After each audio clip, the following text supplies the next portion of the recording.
భర్త చెప్పింది నమ్మాలా, భార్య చెప్పింది నమ్మాలా.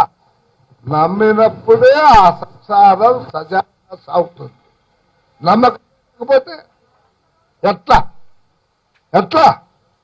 మేమంతా పూర్వమైతే మాకు మొలకు తాళాలు ఇంత ఉండి డిగ్ డిగ్ డిగ్ కనిపిస్తాయి. ఇప్పుడు వేరే తాళాలు పోయి మా భార్యకో కోడలకో 10 రూపాయలు ఇస్తుంది. దాచిపెట్టమ్మా అని ఇస్తున్నాం. మా కోడళ్ళు వాళ్ళ పుట్టింటికి పంపిస్తానని నమ్మకం నాకు అపనమ్మకం ఏర్పడితే ఆకెందుకు ఇస్తానమ్మా తాళాలు? నాకు ఆ నమ్మకం ఉంది కాబట్టి ఇవాళ తల్లి అమరావతి పోతున్నా ఒక 1000-2000 రూపాయలు ఈ తల్లి అంటే ఇచ్చింది. నేను ఈ మాట ఎందుకు చెప్తున్నా అంటే రాజకీయాలకు అతీతంగా నమ్మకం అన్నటువంటిది ఉండాలి. నేను 6 మార్లు 7వ మారు ఎంపీగా అంతకుముందు సమితి ప్రెసిడెంట్గా అయ్యానంటే ఏంటి?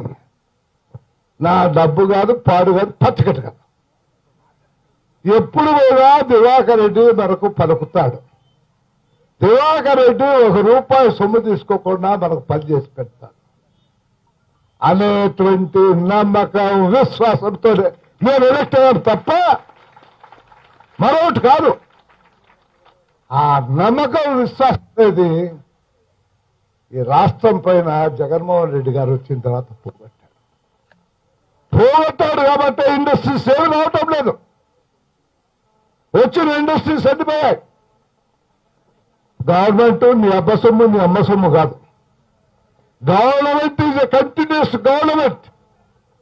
ఇవాళ నిన్నటి వరకు చంద్రబాబు నాయుడు ముఖ్యమంత్రి, ఇవాళ జగన్మోహన్ రెడ్డి ముఖ్యమంత్రి. రేపు బహుశా ఇంకొక సంవత్సరం లోపల మా అమ్మాయి చెప్పారు భారతి ముఖ్యమంత్రి కావచ్చు.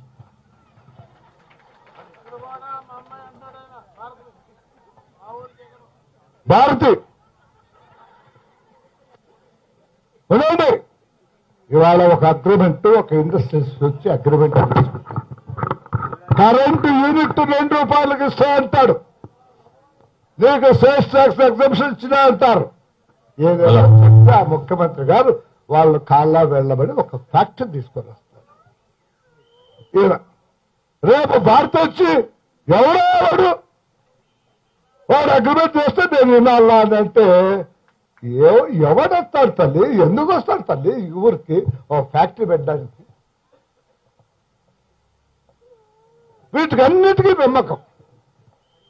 ఆ నమ్మకాన్ని కోల్పోయాడు ప్రజల్లో మిస్టర్ జగన్మోహన్ రెడ్డి గారు.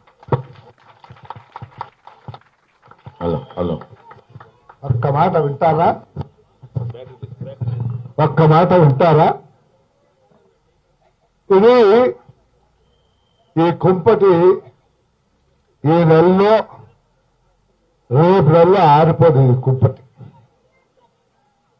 ఇది ఆస్ట్రేలియాలో దానవాలంగా ఇది కాల్చుతుంది ఈ రాష్ట్రాన్ని అనేటువంటి మాట మర్చిపోయాను. ఈ వీడియో కానీ మీకు నచ్చినట్లయితే లైక్, కామెంట్, షేర్ చేయండి. మరిన్ని అప్డేట్స్ కోసం సబ్స్క్రైబ్ చేయండి.